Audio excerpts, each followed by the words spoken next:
Mike LaRosa, head baseball coach at Widener University, here today with Figure It Out Baseball, and we're going to review some throwing progressions that our players can go through on a daily basis. Super important.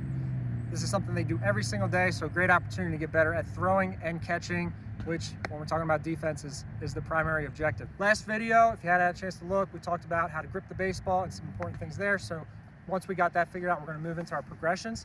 Okay, the first one would be, I'm going to get my four-seam grip, all right, and I'm just going to work on some wrist snaps. So I'm going to put my glove arm parallel with the ground. I'm going to put my elbow on top of my glove hand, and all I'm going to work is come back, wrist snap, and I want to be pointing at my partner with my pointer finger and middle finger when I'm done. So I'm getting extension.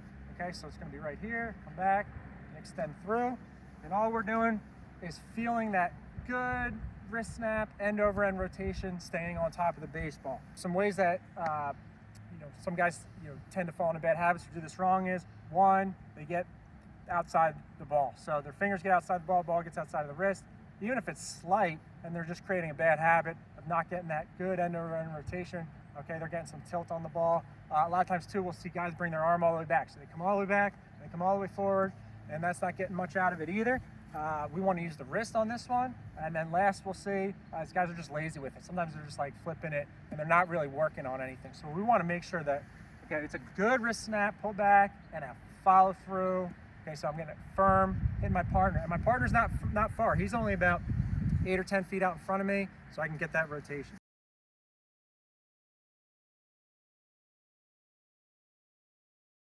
Okay, once we're done our wrist snaps, we're going to go into our next throwing drill. I'm going to be facing my partner sideways. Glove hand, arm facing forward, okay? Wide base, I want my feet outside my shoulders, so I got a nice firm base, good center of gravity. I'm going to start ball in glove in front of my body here, okay? And what I'm working here is my handbrake, where I want to get my weight, okay? So what you'll notice is, okay, as I break my hand, I'm taking a small step forward with my front foot, and I'm getting into a good throwing position. We want our infielders to have a short arm on this, so I want them keeping ball above belt, okay, or hip. Outfielders are going to be long, they're going to go down, they're going to go ball below their belt or their hip. Catchers are going to be even shorter, they're going to pull out right up to the ear here, okay? Notice where my weight is, it's going to be on my back side, okay? That's where I'm going to be in a good starting position, all right, and a good place to throw.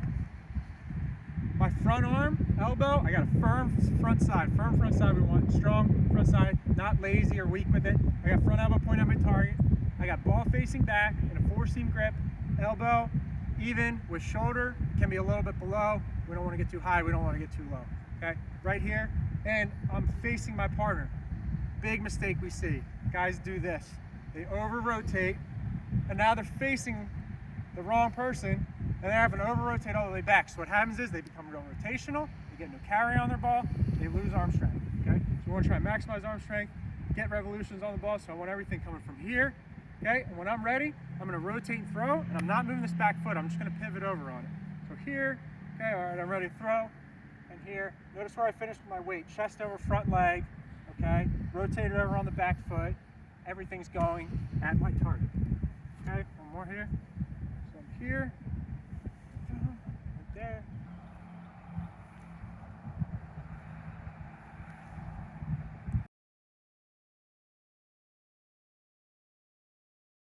Once we did about 6, 8, or 10 of those, we'll move into our next throwing progression. Once we teach it, I like to give my players the freedom to, do their own reps. So if they want 6 of one and 10 of another, that's what they'll do. If you're just starting out, you take them through this, okay? So once, we kind of introduce everything to our players, we'll take them through everything for a couple of weeks, move on to the next one, and then once they're good with all the drill work, they can do it on their own. Okay, so once we did that one here, and just turn over on the back foot here, next one we're going to move to is following through. So nothing changes. I'm starting sideways, weight on back side, everything's in good place. This is where we want to really firm up the front side. I want to pull that glove into my chest as I come through to throw, okay? Oftentimes we see guys just get real lazy with the front side, glove just kind of falls off. I want to be firm, pull it in as I rotate throw, and this one I'm going to follow through. Now when I follow through, I'm going to step straight at my partner. I'm exaggerating the follow through here, okay? Because I want guys to feel where their weight's going, that it's coming through to their partner, chest out in front, okay? They're not pitchers. We don't want them finishing like this and really getting overly rotational because we don't want movement on their ball. Okay, if they get real rotational, they'll get outside the ball. The ball is going to get movement. It loses life. The shortstop throwing a first baseman, they're having to, really fight themselves a lot trying to throw a straight ball. So we want to get through. So I'm here, throw, exaggerate the follow through. Okay, exaggerate the follow through. Get guys feeling it. Some guys that have trouble, I tell them, like, listen, after you throw, think about taking your back knee right at your target. So we'll have guys that'll get really exaggerated, come up with their knee, so that way they can feel it and really understand what it is. And I can honestly say almost every single guy we get coming up to college, they don't understand this. They throw and they rotate. So once we can get them more north-south, less east-west, they get a lot more carry on their ball, a lot more life. What's perceived as arm strength really isn't. It's just they're throwing properly now.